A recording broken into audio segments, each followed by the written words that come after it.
사람 마음이란 게 묘하죠. 고통스러운 시기를 함께 버텨준 사람에게는 왠지 모를 빛 같은 게 생깁니다. 특히 사랑하는 내 가족이 무너져 있을 때 그 곁을 지켜주는 누군가가 있었다면 그 사람을 쉽게 의심하긴 어려워요. 그 존재만으로도 고마웠고 덕분에 다시 웃게 된 거라 믿었기에 의심하기보단 무작정 고마운 마음으로 받아들이게 되죠.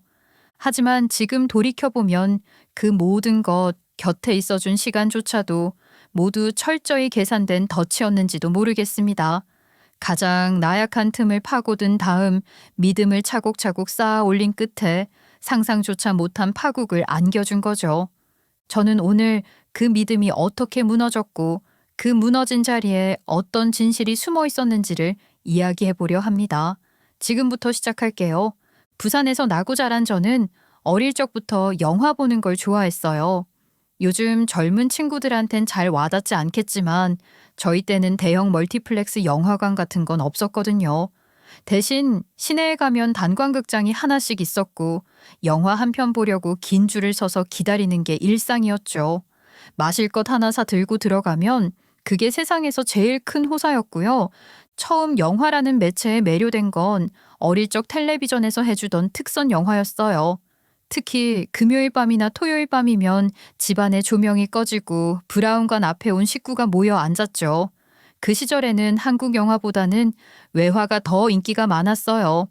홍콩 느와르, 헐리우드 액션, 코미디, SF까지 한 편 한 편 볼 때마다 심장이 쿵쾅거렸어요. 저 세계는 대체 뭘까?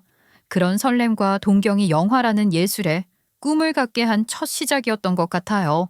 조금 더 자라서는 혼자 극장에 가 영화를 보는 게 유일한 낙이었어요. 부산 시내 중심가에 있던 극장들을 돌아다니며 포스터만 봐도 무슨 영화인지 외우고 출연진도 줄줄이 읊을 수 있었죠. 한때는 주말마다 극장에서 상영하는 영화를 죄다 섭렵하려고 혼자서 아침부터 밤까지 두세 편씩 보는 날도 있었어요. 헐리우드 액션에서 시작해 프랑스 고전까지 다 섭렵했죠. 그러다 어느 순간 저런 걸 만드는 사람이 되면 어떨까 하는 생각이 들었고 결국 진지하게 영화 감독이 되겠다는 결심을 하게 됐어요. 물론 그 시절만 해도 영화 쪽 일은 장래 없는 직업이란 인식이 강했어요. 그러니 부모님은 당연히 반대하셨고요. 영화가 직업이 되나? 그건 그냥 취미로 하는 거지. 시험 봐서 공무원이 되든가 제대로 된 직업을 가져야지. 아니요, 꼭 영화가 멋진 직업이 되는 날이 한국에도 올 거예요. 헐리우드 같은 시장이 충무로에도 생길 거라고요. 그러니까 전 영화과에 갈래요. 성적이 나쁘진 않았던 터라 겨우 설득해서 서울의 한 영화과에 입학하게 됐어요. 그리고 대학 입학 첫날 강의실 문을 열고 들어오는 순간 그 장면은 아직도 눈에 선해요. 문 앞에 서서 신입생들한테 학과 소개를 하던 3학년 선배, 바로 제 남편이었죠. 그때 본 남편은 빛이 났어요. 시네마토그래피가 어쩌고 마틴 스코세이지니 왕가위니 하며 열정적으로 말하던 모습에 심장이 막 뛰었어요. 수업이 끝나고 MT에 가서도 밤새 이어지는 영화 이야기 속에서 저는 점점 더 그 사람에게 빠져들었죠. 제가 먼저 남편을 좋아하다 조금씩 가까워졌고 결국 2학년이 될 무렵 연인이 되었어요. 같이 단편 찍고 동기들과 어울려 AMT 가고 방학 땐 촬영 보조 아르바이트도 같이 다녔어요.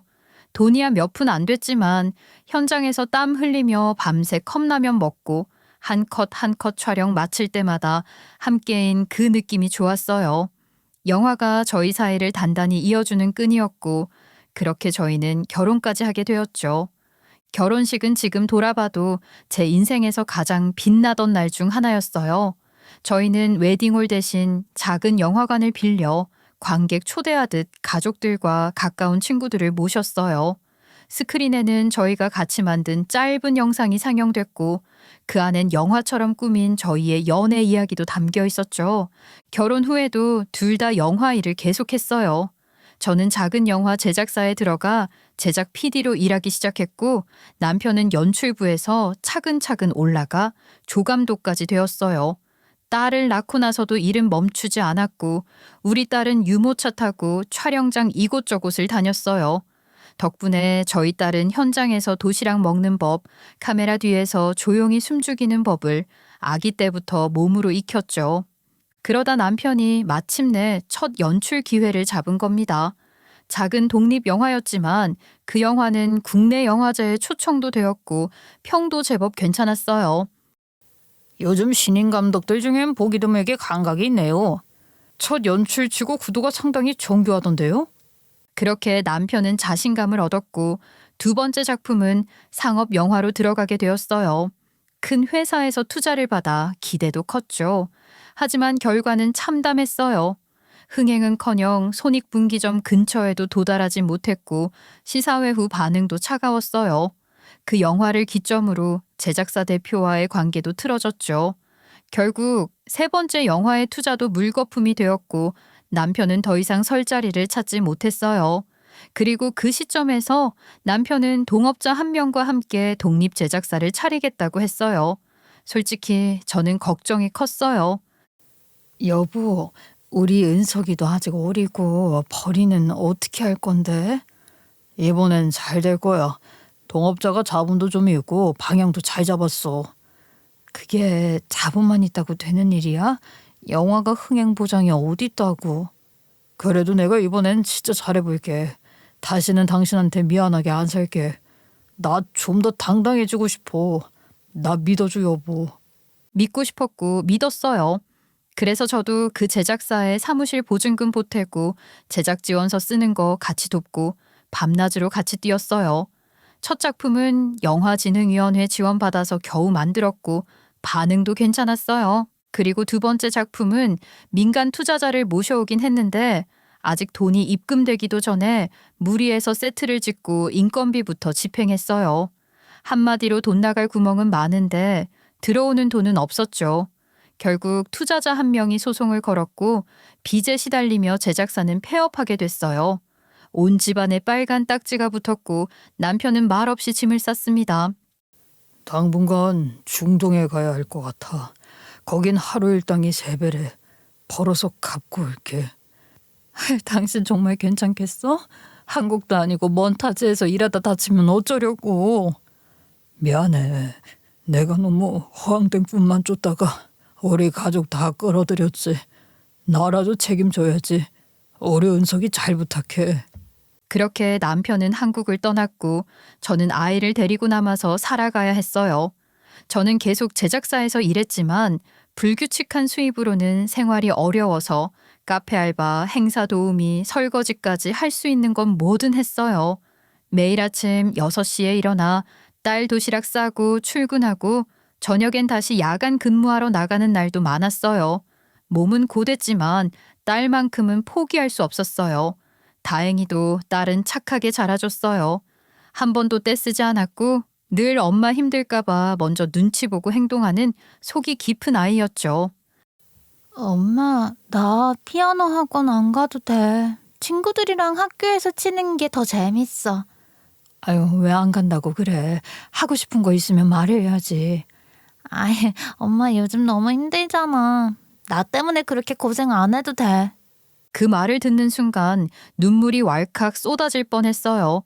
그 조그만 아이가 아무도 보지 않는 밤에 제 눈물을 닦아주듯 그런 말을 했던 거예요. 저는 오직 우리 세 식구가 다시 모여 밥 먹는 날 다 같이 손잡고 극장 가서 영화 한 편 보는 그 평범한 하루가 다시 오길 바라며 하루하루 버텼어요. 그렇게 자란 딸이 고등학교 1학년이 되던 봄이었어요. 아직 아침 저녁으로 찬 기운이 남아있던 4월 초 갑작스러운 전화 한 통이 걸려왔어요. 중동 현지에서 연락이 온다는 것부터가 불안했는데 받자마자 들려오는 말은 믿기지 않는 소식이었어요. 남편이 사고를 당해 현장에서 즉사했다는 거였죠. 고공 작업 중 추락이었다고 하더군요. 몇 년을 뼈 빠지게 일하며 한국엔 겨우 한 번 다녀갔을 뿐이던 남편이 그렇게 허무하게 죽어버렸다는 게 믿기지 않았습니다. 머릿속이 새하얘졌어요. 수화기 너머로 들려오는 말들은 분명 한국말인데 하나도 알아들을 수 없었어요. 그렇게 몇 년 만에 돌아온 남편의 모습은 관에 담긴 싸늘한 주검이었어요. 영사관을 통해 시신 인도 절차를 밟고 공항에서 관을 넘겨받았을 때도 믿기지 않았어요. 관 뚜껑을 여는 순간 연관실 한복판에서 다리가 풀려 주저앉고 말았죠. 안에 누워있는 남편은 몰라볼 정도로 말라 있었고 손엔 굳은 살이 가득했어요. 거칠게 갈라진 손바닥, 창백한 얼굴 한참 동안 멍하니 바라보다 그 앞에서 오열하고 말았습니다. 장례는 조용히 치렀어요. 소리 내어 우는 것도 사진 앞에 절하는 것도 다 실감이 안 나서 뭔가를 연기하는 사람처럼 움직였어요. 장례를 끝낸 후 남편의 유품을 하나하나 정리했어요. 중동 숙소에서 보내온 이삿짐 박스와 남편이 중동으로 떠나고 창고에 처박아뒀던 상자들까지 다 꺼내 정리했어요. 먼지가 수북이 쌓인 낡은 시나리오 노트, 대학 시절 친구들과 웃고 있던 흑백 사진, 그리고 한참을 잊고 살았던 VHS 테이프까지. 박스를 여니 안에서 쿰쿰한 필름 냄새가 퍼졌고 그 냄새를 맡는 순간 젊은 날 뜨거운 열정으로 살았던 남편의 모습이 주마등처럼 스쳐 지나가더군요. 아휴, 저거 네 아빠 대학교 때 찍은 영상들일 거야. 아마 단편 찍고 밤새 편집실에서 뒹굴던 시절일 거야. 이런 시절이 있었구나. 아빠 참 젊다. 딸은 노트를 꺼내 한 장 한 장 넘기며 말없이 고개를 끄덕였어요. 손글씨로 빼곡히 적힌 장면 구성, 커피 얼룩과 볼펜 자국이 그대로 남아있는 종이들이 눈에 띄었어요. 딸은 어느 날부터인지 그 VHS 테이프들을 하나씩 보기 시작했어요. 비디오 플레이어를 구해와 그 낡은 화면을 TV에 띄우고 조용히 화면을 응시하곤 했죠. 몇 초 안 되는 화면을 수십 번 돌려보기도 했고요. 비디오 속에 담긴 그 모습은 감독인 듯 배우인 듯 카메라 뒤에서 호통치기도 하고 웃기도 하던 남편의 모습이었어요. 저는 딸과 나란히 앉아 비디오 화면을 멍하니 바라보다가 둘 다 모르게 잠이 들곤 했죠. 눈을 떴을 땐 이불도 덮지 않은 채 서로 어깨에 기대어 있었고 TV 화면은 사각사각 소리를 내며 끝난 테이프를 반복 재생하고 있었어요. 그러던 어느 날 저녁을 준비하는데 밥상머리에 앉은 딸이 갑자기 밥을 뜯어 말고 입을 열었어요. 엄마, 나 아빠처럼 감독이 되고 싶어. 뭐라고? 나도 아빠가 하던 일 해보고 싶다고. 그냥 그런 마음이 들어. 지금까진 딱히 하고 싶은 일도 되고 싶은 것도 없었는데 처음이야, 이런 느낌. 그 말을 듣는 순간 가슴이 철렁했어요. 저 말이 나오지 않길 바랐는데 결국 딸도 같은 길을 걷고 싶다 말한 거예요. 저는 영화 현장이 얼마나 거칠고 불안정한 곳인지 누구보다 잘 알고 있었잖아요. 그 속에서 피땀 흘리던 남편의 마지막까지 받고 그 일을 하느라 집에도 못 들어오던 밤들을 다 기억하고 있었으니까요. 아이고, 그 방송이나 영화 쪽이 쉬운 일 아닌 거 엄마가 누구보다 잘 아는데. 알아. 아빠도 얼마나 힘들었는지 나도 알아. 그래도 이상하게 그 영상들을 보는데 마음이 너무너무 뜨거워졌어. 그래서 나도 그런 작업 해보고 싶다는 생각이 들더라. 딸의 눈빛은 흔들림이 없었고 저는 결국 딸의 마음을 존중해 주기로 했어요. 말리는 게 의미가 없다는 걸, 말린다고 될 일이 아니라는 걸 그 눈빛을 보고 알 수 있었거든요. 그렇게 딸은 대학에 진학했고 신문방송학과에 들어간 뒤에는 다큐멘터리 쪽 일에 관심을 갖기 시작했어요. 조연출이 된 딸은 생각보다 훨씬 더 바빴어요. 촬영장, 편집실, 기획회의까지 계속되며 불규칙한 출퇴근, 야근과 철야는 기본이었고 주말도 제대로 쉬는 날이 드물었죠. 그런데도 딸은 단 한 번도 힘들다는 말을 입 밖에 꺼낸 적이 없었어요. 요즘 잠도 좀 못 자고 그렇게까지 무리하면 어떡해. 엄마 근데 이상하게 힘든 줄 모르겠다. 새벽까지 편집하다가도 내가 편집한 화면이 TV에 나오잖아. 그때 정말 짜릿해. 아이고, 어쩌면 좋으니. 그게 다 이 엄마랑 아빠 피를 받아서 그렇다니까. 몹쓸 피를 물려줬구만 그래. 사실 속으론 늘 불안했어요. 딸이 우리가 겪었던 그 좁은 틈으로 들어가는 것 같아서요. 영화와 방송이라는 이름은 달콤하지만 그 안은 생각보다 훨씬 날이 서 있고 기대만큼 실망도 큰 곳인데 혹여나 그 안에서 다치지는 않을까, 상처받지는 않을까, 그런 걱정은 늘 제 머릿속을 떠나지 않았어요. 그래도 저는 딸을 응원했어요. 그게 아마 남편이 바랐을 모습일 테니까요. 다만 단 한 가지 바람은 있었어요. 부디 우리 딸의 영상은, 우리 딸의 이야기는 끝이 다르기를.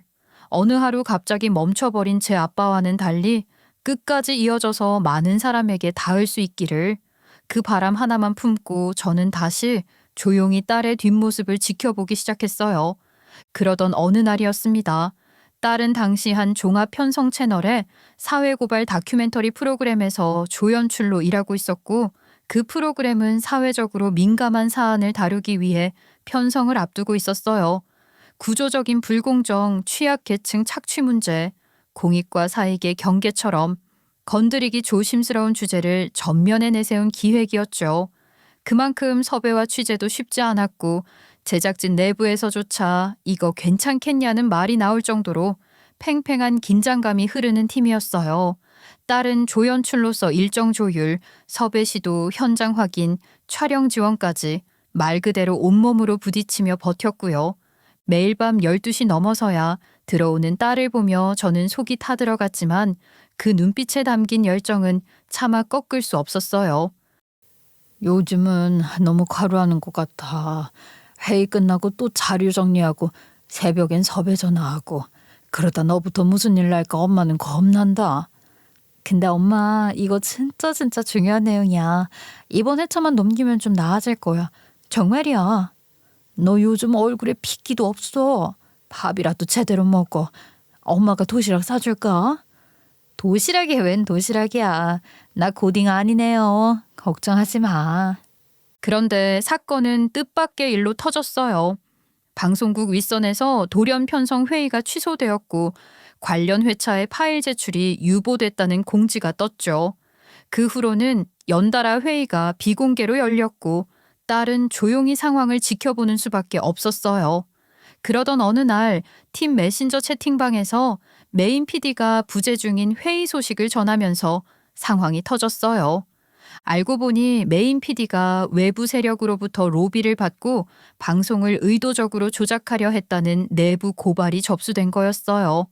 더 충격적인 건 그 PD가 직접 허위 증언자를 섭외했고 인터뷰 전체를 특정한 방향으로 편집하며 여론을 조작하려 했다는 사실이었어요. 프로그램은 이미 촬영과 편집이 끝난 회차가 4편이나 누적되어 있었고 곧 편성을 앞두고 있던 상황이었어요.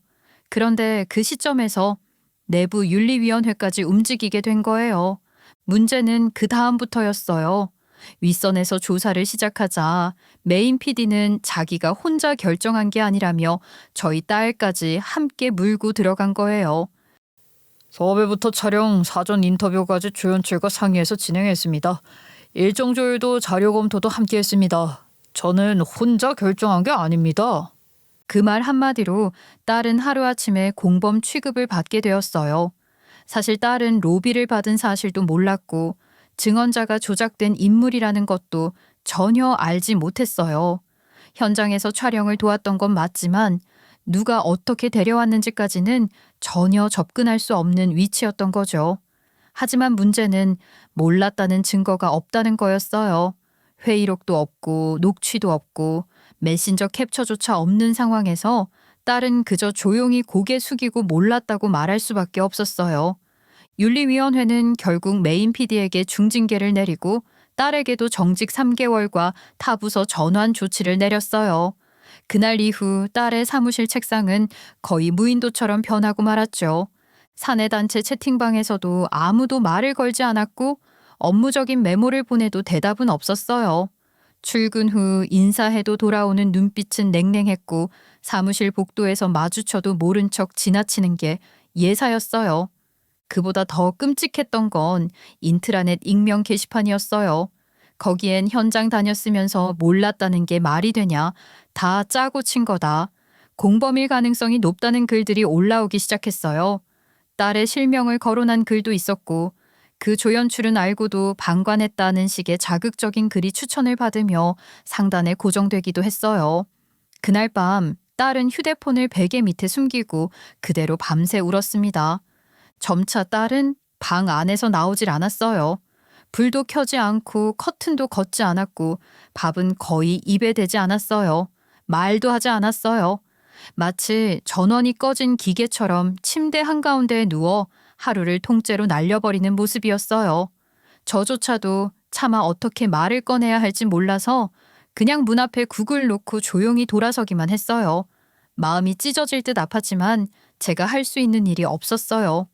그러던 어느 날 거실에서 급히 뛰어나오는 딸의 발소리에 놀라 나갔더니 딸이 가슴을 움켜쥐고 숨을 헐떡이고 있었어요. 손이 떨리고 눈은 초점이 나가 있었고 입술은 새하얗게 질려 있었어요. 야, 너 왜 그래? 숨 못 쉬겠어? 엄마, 숨이 안 쉬어져. 괜찮아. 엄마 여기 있어. 괜찮아. 일단 앉아. 그리고 천천히 숨 쉬어. 아이고, 괜찮아, 내 새끼. 딸은 과호흡 증상처럼 헐떡이며 의자에 주저앉았고 저는 떨리는 손으로 물을 들고 와 겨우 한 모금 넘기게 했어요. 몇 분이 지나고 나서야 안색이 조금 돌아왔고 저는 나중에야 그게 공황장애라는 걸 알았어요. 단어로만 들었던 병이 우리 아이에게 그것도 이렇게 갑작스레 찾아올 줄은 상상도 못했어요. 그날 이후 딸은 정신과 상담을 받기 시작했어요. 병원에서는 강박, 불안, PTSD 반응이 겹쳐 있는 상태라고 진단했습니다. 상담실에 앉아있던 딸은 의사 앞에서도 거의 입을 열지 않았어요. 그저 작은 목소리로 제가 뭘 잘못했는지 모르겠어요. 그 말을 반복했어요. 상태는 쉽게 나아지지 않았고 밤이면 악몽을 꾸는 듯한 신음소리도 들렸어요. 저는 딸이 자는 내내 거실에서 불을 켜고 앉아 있었어요. 그렇게라도 딸의 곁을 지키고 싶었습니다. 그러던 어느 날이었어요. 설거지를 마치고 방으로 돌아가려던 순간 유리가 깨지는 소리가 들렸어요. 놀라서 방문을 열었더니 딸이 바닥에 주저앉아 있었고 손목에서 무언가 흐르고 있었어요. 깨진 거울 조각 옆에 붉게 물든 손목이 보였어요. 저는 정신없이 119를 불렀고 딸을 안고 울기 시작했어요. 왜 이래? 왜 이런 짓을 해? 엄마 여기 있는데 왜?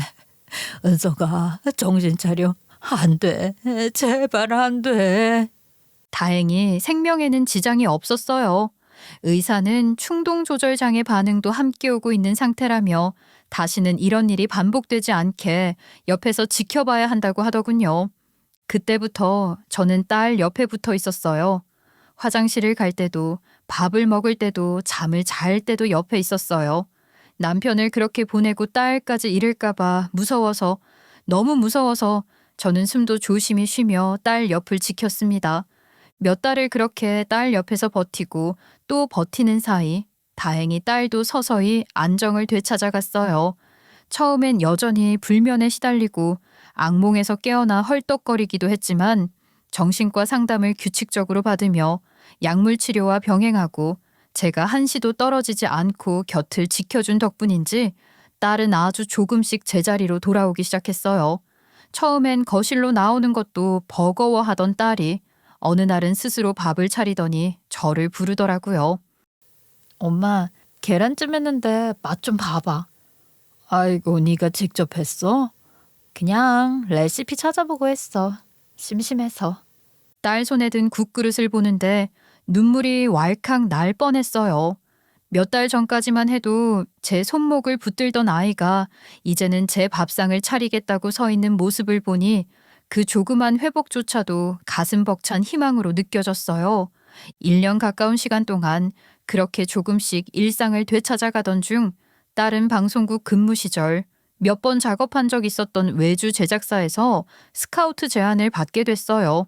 아직 몸도 완전히 회복되지 않은 상태였고 마음속 트라우마도 남아 있었기에 저는 솔직히 좀 더 쉬는 게 어떻겠냐고 말렸어요. 지금 꼭 다시 일을 시작해야 하겠어? 엄마는 아직도 네 얼굴 보면 마음이 덜컥 내려앉는다. 엄마, 나 다시 움직이고 싶어. 계속 방 안에만 있으면 또 무너질 것 같아. 이번엔 그냥 버티는 게 아니라 내가 다시 나서보고 싶어요. 회사 분위기나 사람들은 괜찮대? 대표님도 예전에 몇 번 같이 일했었잖아. 되게 따뜻한 분이야. 인터뷰 때도 내 얘기 조심스럽게 들어주셨고.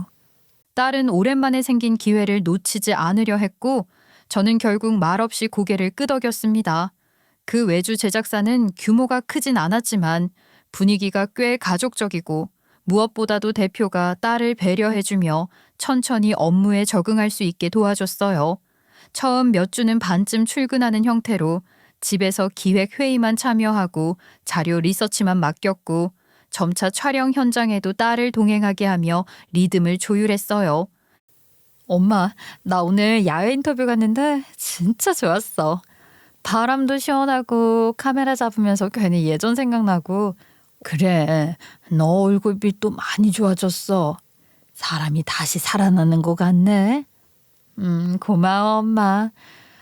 엄마 없었으면 나 진짜로 어두운 데서 못 나왔을 거야. 그렇게 딸은 점점 웃음을 되찾아갔고 집에서도 종종 회사 이야기하며 활기를 되찾는 걸 보니 저도 마음이 놓였어요. 그날 촬영 내용, 인터뷰 반응, 편집 의견 같은 걸 이야기하면서도 얼굴에 생기가 돌았고 예전에 그 당차고 야무진 딸로 돌아온 것 같았어요. 그러던 어느 날 딸이 소개할 사람이 있다고 하더라고요. 결혼하고 싶은 남자가 있다는 말에 깜짝 놀랐죠. 그렇게 예비 사위를 처음 만나게 됐습니다. 안녕하세요, 어머님. 처음 인사드립니다. 그렇게 인사를 마친 예비 사위는 제가 말릴 틈도 없이 거실 한복판에 무릎을 꿇었어요. 딸도 그 옆에 무릎을 꿇더니 두 손을 가지런히 모았고요. 어머니, 저 은석 씨와 결혼하고 싶습니다. 아유, 예. 아니, 이렇게 다짜고짜. 그리고 죄송합니다. 사실은 은석 씨가 제 아이도 가졌습니다. 물론 당연히 제가 책임지겠습니다. 그 순간 머릿속이 하얘졌어요. 한동안 말문이 막혀 아무 말도 하지 못했어요. 눈을 마주친 딸은 얼굴이 붉게 달아올라 있었고 두 손을 꼭 쥔 채 조심스럽게 말을 꺼냈죠. 엄마, 많이 놀랐지. 미안해. 근데 나 이 사람 정말 사랑해. 아이는 우연히 생긴 게 아니야. 나 다시 살아보고 싶었고 이 사람 덕분에 그게 가능했어. 그 말을 듣는데 심장이 철렁했어요. 혼전 임신에 갑작스러운 결혼 이야기까지 아무런 예고도 없이 몰아치니 정신이 하나도 없었지만 그렇다고 화가 나지는 않았어요. 오히려 그 말을 꺼내기까지 얼마나 많은 용기가 필요했을지 딸의 떨리는 손끝과 눈빛을 보는데 그게 먼저 마음에 들어왔어요. 너 정말 괜찮은 거야? 이 결정 후회하지 않을 수 있어? 엄마. 그 사람은 내가 모든 걸 다 잃었을 때 나를 일으켜줬어. 나 다시 사람답게 살고 싶게 만들어준 사람이 그 사람이야. 그거면 됐잖아. 이제 나 도망 안 갈 거야. 제가 어떻게 그 말을 듣고 마음을 닫을 수 있었겠어요. 딸의 그 힘든 시간을 다 지켜봐왔고 무너진 아이가 어떻게 다시 일어서는지 그 고통스러운 과정을 다 함께 견뎠던 엄마로서 저는 결국 조용히 고개를 끄덕였어요. 그래, 엄마는 우리 딸 믿어. 그러니까 우리 딸이 선택한 그 남자도 믿어볼게. 내 딸 일으켜준 사람이니까. 딸이 아이를 품고 있다는 사실도 결혼을 앞두고 있다는 것도 여전히 얼떨떨하긴 했지만 그 사람과 함께 웃는 딸의 얼굴을 보는데 저는 왠지 모르게 안도하게 됐어요. 그때까지만 해도 저는 예비 사위에 대해 정말 그렇게 믿고 있었어요.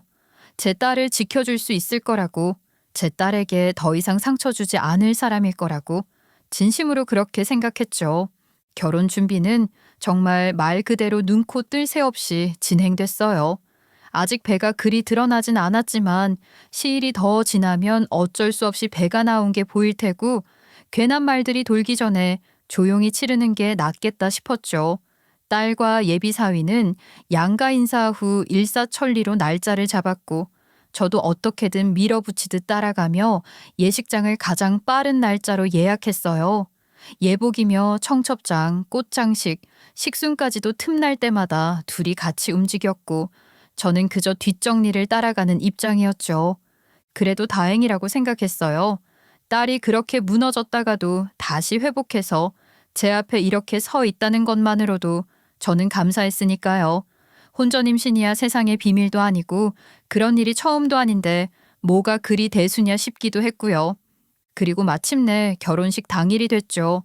햇살이 반짝거리는 오전이었고 예식장 입구엔 하객들이 하나둘 모여들고 있었어요. 하객들을 맞다 잠시 화장실에 들렀다가 나오는 길이었어요. 바로 그때 정면에서 사진사가 조심스레 제 쪽으로 다가왔죠. 주변을 힐끔거리며 눈치를 보는 그 얼굴에선 긴장감이 가득했어요. 그 사람이 다가와 제 손에 살짝 종이 한 장을 쥐어주는 겁니다. 저기요, 사위들로 믿지 마세요. 위험한 놈입니다. 그렇게 말하며 제게 쪽지를 전해주곤 가는데 순간 등줄기에서 식은땀이 흘러내렸어요. 제 손에 쥐어진 종이는 조그맣게 접힌 흰 종이 한 장이었고 손끝이 떨리는 와중에도 본능적으로 펼쳐봤죠. 또박또박 송글씨로 써 있었어요. 저놈 찍으면 안 되는 것들을 몰래 찍은 놈입니다. 여자들만요 따님을 지키세요. 그 한 문장을 보고 나니 손이 얼어붙는 것 같았어요. 숨이 턱 막히고 어질어질했죠. 저는 그대로 화장실 벽에 몸을 기대고 한참을 서 있었어요. 이게 무슨 말인가? 정말 이걸 믿어야 하나? 혹시 악의적인 장난은 아닐까? 생각이 수십 가지가 교차했지만 그럼에도 가만히 있을 수는 없었어요. 확인이라도 해봐야 했죠. 저는 곧바로 사진사를 찾아 다시 불러냈어요. 복도 끝 사람 없는 쪽으로 데리고 가 그를 다그쳤죠. 아니, 지금 무슨 말씀을 하신 거예요? 이게 다 무슨 뜻이에요? 개인 얘기는 지금 어렵습니다. 하지만 진짜 위험한 사람입니다. 지금이라도 멈춰야 해요. 결혼식 올리고 신혼여행 가고 나면 그땐 정말 늦을지도 모릅니다. 무슨 근거로 그런 말씀을 하시는 건데요? 예? 그 친구 우리 딸 정말 아끼고 성실한 사람이에요. 제 후배가 당했습니다. 직접 당한 피해자예요. 증거도 있습니다. 신고하려다가 결국 무서워서 포기했고요. 그놈 절대 이 자리에서 서면 안 되는 사람입니다. 그 순간 그 사진사의 목소리는 흔들림이 없었고 적어도 장난으로 이런 얘기를 하는 느낌은 아니었어요. 그의 말 맞다나 망설일 시간이 없었어요. 일단 딸부터 챙기고 봐야겠다고 생각했어요. 저는 그대로 신부 대기실로 달려갔어요. 딸은 의자에 앉아 있었고 옆에서 누군가 베일을 정리해주고 있었어요. 거울 속 딸의 얼굴은 한껏 긴장하면서도 설레는 표정이었어요. 그런데 그 모습이 더 가슴을 찢어지게 했어요. 이 아이는 아무것도 모르고 있는데 은서가 잠깐만 이리로 따라와. 딸은 눈을 동그랗게 뜨고 고개를 갸웃했어요. 왜? 엄마 어디가? 일단 좀 따라와. 설명 나중에 할게. 제가 손목을 잡아 끌자 딸은 불안한 표정으로 따라왔어요. 저는 신부 대기실 바로 옆에 조그만 탈의실로 데리고 들어가 급히 문을 닫았죠. 그리고는 속삭이듯 말했어요. 너 옷 갈아입어. 지금 당장. 왜 그래 엄마? 무슨 일이야? 식 시작하려는데 갑자기 왜 이래? 그 사람, 너랑 지금 결혼하려는 그 사람 문제가 있는 사람이야. 근데 지금은 다 말 못해. 일단은 여길 나가야 해. 무슨 문제가 있는데 엄마 대체 무슨 얘기를 들은 거야? 나중에 얘기할게. 지금은 묻지 말고 갈아입자. 부탁이야 은서가. 엄마가 제발 좀 하자는 대로 해줘. 엄마 무슨 일인지 알아야 내가 가든 말든 하자. 엄마 대체 왜 이래? 걘 얘기는 못해. 근데 그놈 아주 위험한 놈이야. 엄마도 방금 해 알았고 엄마가 이런 일로 허튼 소리 할 사람 아닌 거 알지? 딸은 눈물이 그렁한 얼굴로 고개를 끄덕였어요. 다행히도 그 순간만큼은 제가 하자는 대로 따라줬죠. 급히 예복을 벗기고 평상복으로 갈아입힌 뒤 저는 딸 손을 꼭 잡고 예식장을 빠져나왔어요. 우리가 식장 출입구를 지나 밖으로 나가려는 순간 예비 사위가 뭔가 이상함을 느꼈는지 복도 너머에서 소리치며 뛰쳐나왔어요. 어머님, 은석 씨 어디 가세요? 무슨 일입니까? 엄마 저기 봐 어떡해. 앞만 보고 가. 뛰어. 일단은 지금은 아무 말도 듣지 마. 저는 딸 손을 더 세게 붙잡고 뛰었어요. 계단을 내려가는 동안 심장이 쿵쾅거렸고 마치 꿈속을 달리는 것 같았어요. 누군가 쫓아오고 있다는 생각에 뒤를 돌아볼 틈도 없었고 제 안의 본능은 단 하나뿐이었어요. 지금은 무조건 멀어져야 한다. 우린 그렇게 예식장을 빠져나왔어요. 모든 하객이 도착했고 꽃이 장식된 버진로드가 딸을 기다리고 있었지만 그 길은 더는 우리 딸의 것이 아니었어요. 안전한 곳으로 몸을 피한 후 저는 곧바로 아까 그 사진사가 건넨 명함을 꺼내 핸드폰에 번호를 입력했어요. 몇 초간의 신호음 끝에 전화가 연결되자 사진사 특유의 낮고 조심스러운 목소리가 들려왔죠. 최대한 조용한 곳에서 만나자는 말에 저희는 인적 드문 곳으로 약속 장소를 정했고 약속한 시간이 되자 그는 미리 와 있었는지 조용히 손을 들어 보였어요. 자리에 앉은 그는 주변을 한 번 더 둘러본 뒤 마침내 입을 열었어요. 일단 믿기 어려우시겠지만 전부 사실입니다. 그 사람 그냥 평범한 PD가 아닙니다. 정확히는 무슨 뜻이에요?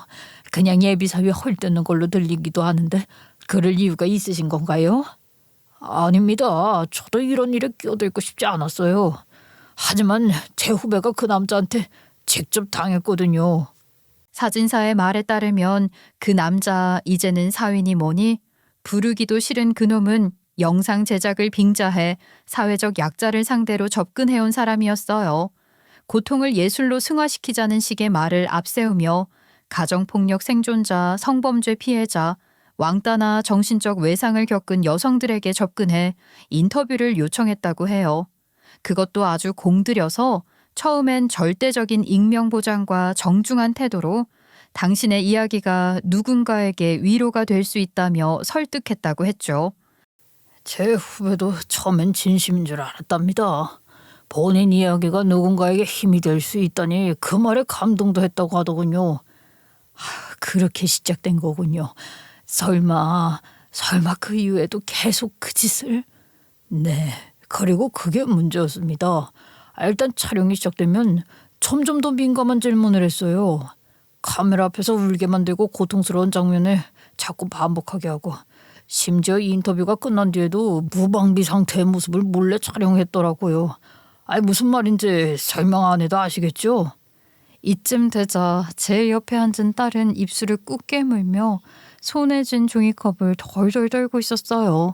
저는 딸의 손을 조심스럽게 잡았지만 그 손끝은 이미 얼음처럼 차가워져 있었어요.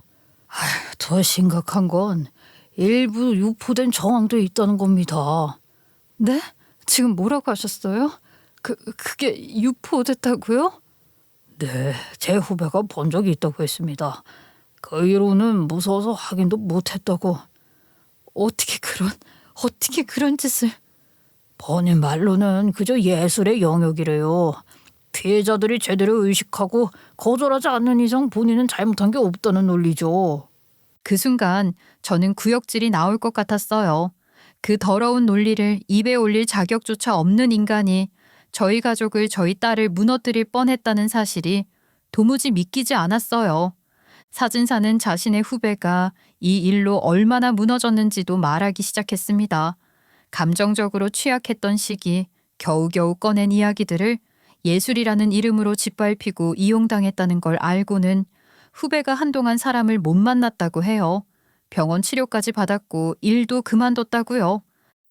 아니 그러면 그 후배분은 경찰에 신고하셨어요? 아니요, 몇 번 설득은 했지만 거절했어요. 다른 사람이 아는 거 자체가 무서웠대요. 자기 인생이 또다시 더럽혀질까 봐.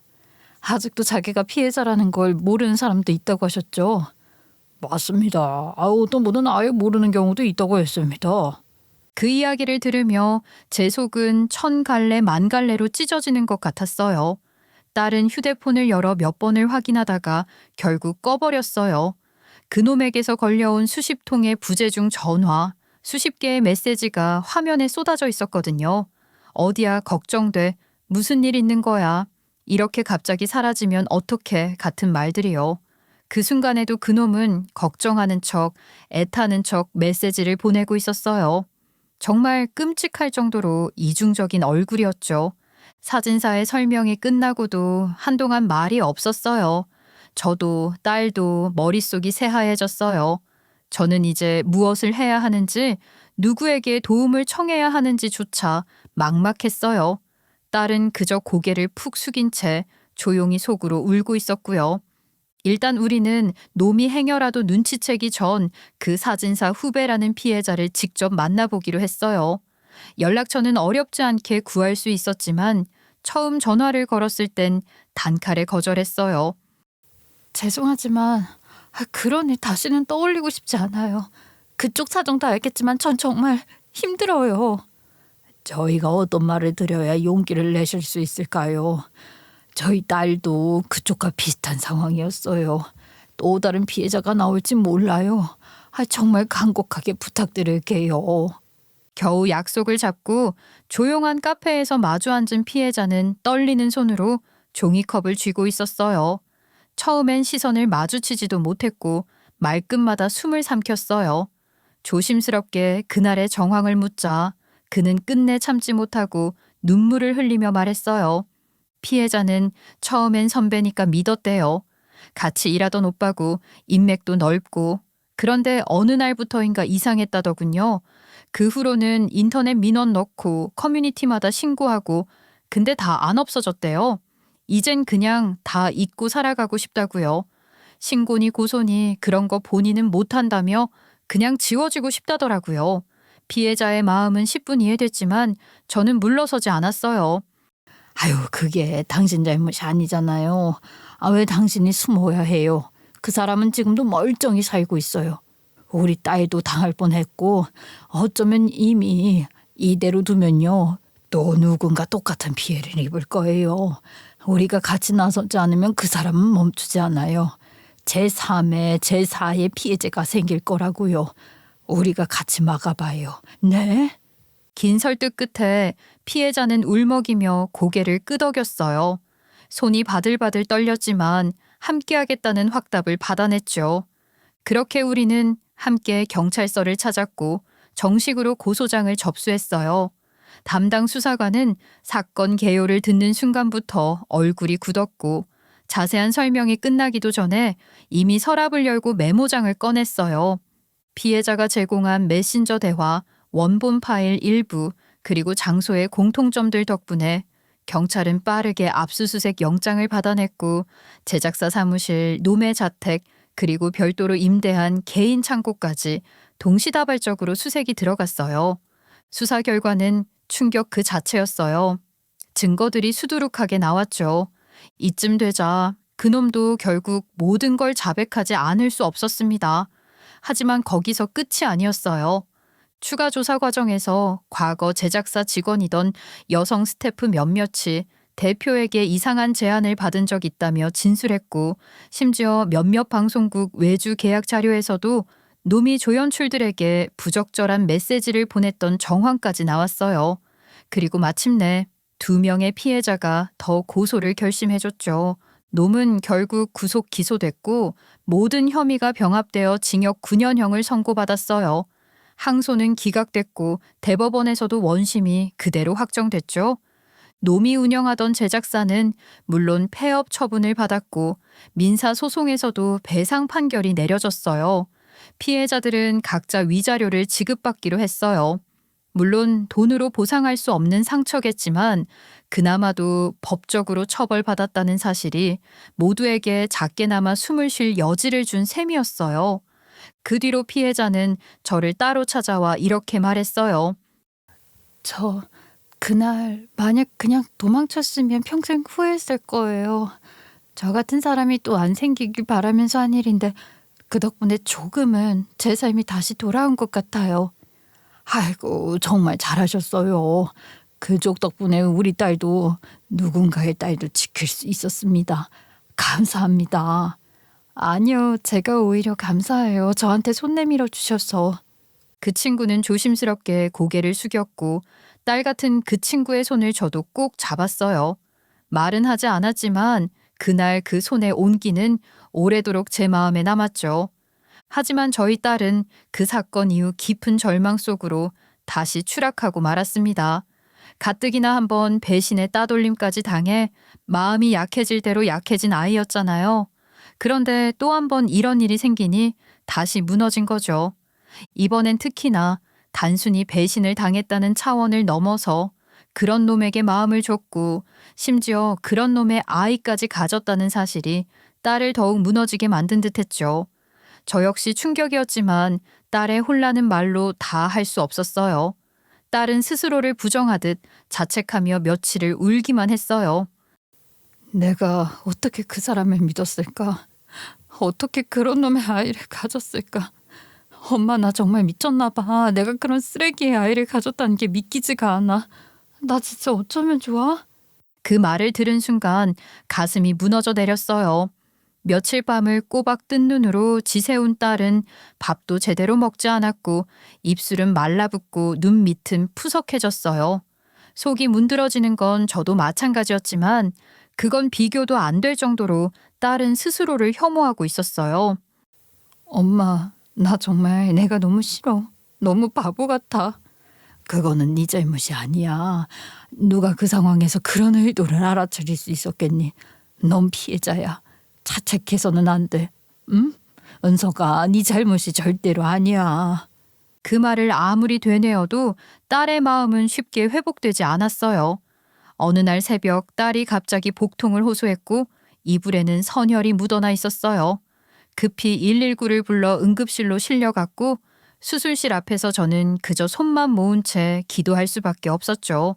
결국 아이는 유산되었습니다.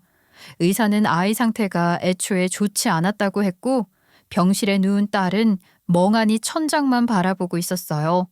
아무 말도 하지 않았고 저는 그저 머리맡에 앉아 딸의 손을 꼭 쥐고 있었죠. 이제 나 뭐가 남았지 엄마? 나 아무것도 아닌 것 같아. 그렇지 않아. 너는 내 딸이잖아. 이 세상에 단 하나뿐인 소중한 사람이야. 그런 소리 마. 하지만 그런 말도 그 순간엔 딸에겐 닿지 않았어요. 한동안은 그렇게 시간을 흘려보냈고 딸은 다시 집안에서만 시간을 보냈어요.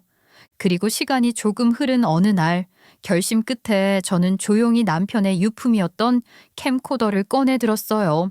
그리고 딸의 방문을 두드렸죠. 우리 여행 가자. 엄마랑 너랑 둘이서. 여행이 무슨 소용이야. 어디를 가. 난 아무 데도 가고 싶지 않아. 지금 아무 데도 안 가고 싶다고 말하는 너를 그래서 더 데리고 가야겠어. 억지로라도. 나랑 같이 가자. 딸은 마지못해 일어섰고 그렇게 저는 딸의 손을 잡고 가방을 꾸렸어요. 목적지도 정하지 않은 채 우리는 무작정 떠났어요. 그리고 처음 도착한 곳은 전라도 어느 조용한 시골 마을이었죠. 기차역을 나서자마자 시골 특유의 푸르른 논두렁 냄새와 바람 냄새가 코끝을 찔렀고 우리는 농길을 걷다 어느 소박한 찻집에 들렀어요. 여기 예쁘다. 이렇게 한적하고 예쁜데 왜 이제야 와봤을까? 그러게 말이다. 너 어릴 때는 시골 오는 걸 싫어하더니 지금은 조금 다르지? 딸은 그 말엔 조용히 고개를 끄덕였고 저는 캠코더를 켰어요. 처음엔 카메라를 피하던 딸이었지만 며칠이 지나자 자연스럽게 화면 속을 걷고 웃기 시작했어요. 머리카락이 바람에 흩날리는 장면, 찻잔을 두 손으로 감싸쥔 모습, 그 모든 걸 저는 조용히 캠코더에 담았어요. 아빠도 이런 식으로 찍었던 거야. 너 어릴 때 울다가 웃을 때도 아빠는 그런 순간을 참 좋아했어. 엄마 그거 아직 다 갖고 있어? 물론이지.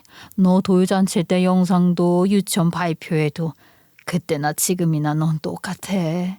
조금 더 망쳐진 건 없고 여전히 세상에서 제일 소중한 내 딸이야. 그렇게 우리는 강원도 바닷가로 경상도 깊은 사찰로 제주에 비 내리는 밤으로 전국을 돌았어요. 강원도 어느 바닷가에서는 바람을 맞으며 모래사장을 걷고 경상도의 한 고즈넉한 절에선 아무 말 없이 두 손 모아 기도를 드렸어요. 제주에 비 오는 밤엔 숙소 앞 작은 마당에서 둘이 비 맞으며 서 있었죠.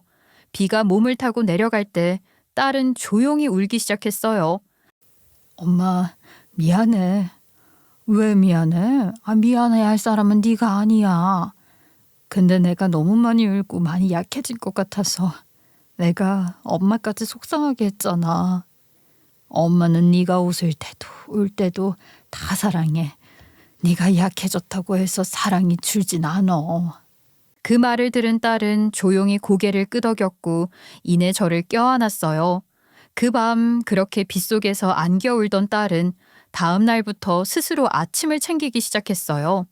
길가에서 자라나는 잡초도 철길 옆 하늘도 모두 캠코더로 찍었고 그렇게 우리의 영상은 점점 쌓여갔죠. 그러다 하루는 딸이 불쑥 물었어요. 엄마, 이거 나중에 편집해서 다큐로 한번 만들어 볼까? 좋지. 근사한 작품이 될 거야. 아빠가 네 영상 보면 얼마나 기뻐하실까? 그 여행 뒤 딸은 다시 살아내리라는 희망을 얻었어요. 마음을 조금씩 회복한 딸은 돌아오자마자 영상을 정리했고 편집 프로그램을 하나하나 익히며 작업을 시작했어요. 클립 하나하나를 보며 웃고 다시 울고 다시 웃기 시작했죠. 저희가 함께 찍고 딸이 직접 편집한 다큐멘터리는 그렇게 완성됐습니다. 고작 오래된 캠코더 하나로 촬영했고 조명도 음향도 형편없었지만 우리 둘만이 알 수 있는 감정과 기억 그리고 그가 겪은 회복의 여정이 고스란히 담겨 있었기 때문에 그 자체로 더없이 값졌어요. 처음엔 단순한 여행 기록처럼 보였지만 촬영을 거듭하고 편집 과정에서 이야기를 구성해가면서 딸이 겪은 아픔과 슬픔 그리고 그걸 이겨낸 시간들을 따라가는 하나의 진짜 이야기가 되어갔죠. 딸은 완성된 영상 파일을 무릎 위에 두고 한참을 내려다보더군요. 그러다 어느 날 저녁 딸이 그러더라고요. 엄마, 이거 영화제에 한번 내볼까? 영화제? 지역 독립영화제. 어차피 상을 기대하는 것도 아니고 누가 볼지는 모르지만 만약 몇 명의 관객이라도 이걸 보게 된다면 그 자체로 의미 있는 일이잖아. 엄마도 그렇게 생각하지?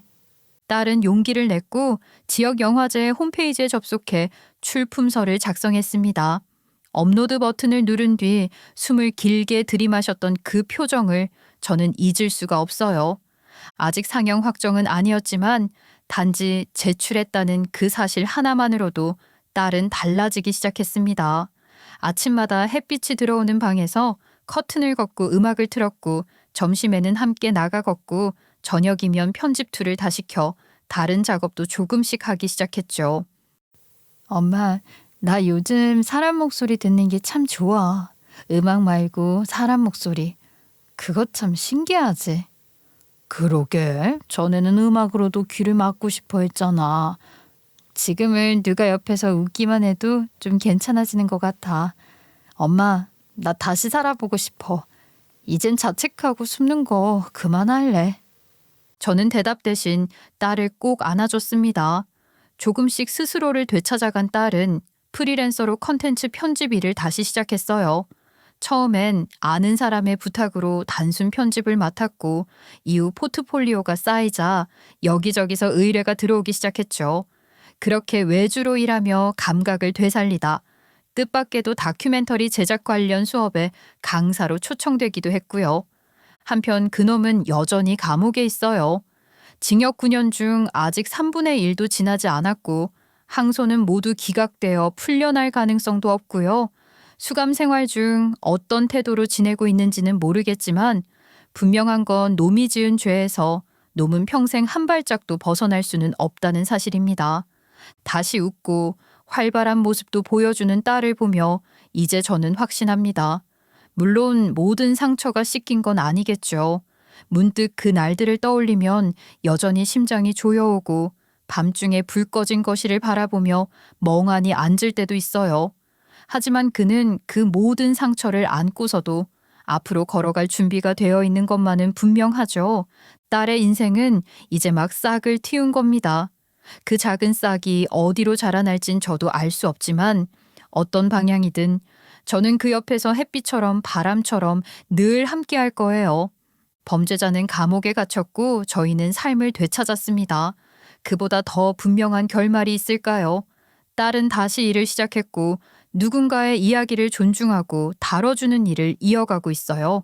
그리고 저는 딸이 다시 웃을 수 있게 된 그 얼굴을 보며 이제야 마음 놓고 밤하늘을 올려다봅니다. 세상엔 여전히 악한 사람이 있고 그 악은 때론 우리가 가장 믿고 기대던 모양새로 찾아오기도 하겠죠. 하지만 그런 악에게 지지 마세요. 절대 져주지 말고 꼭 살아내시길, 이겨내시길, 그렇게 다시 봄을 맞이하시길, 제 딸과 제가 함께 여러분을 응원하고 기도하겠습니다.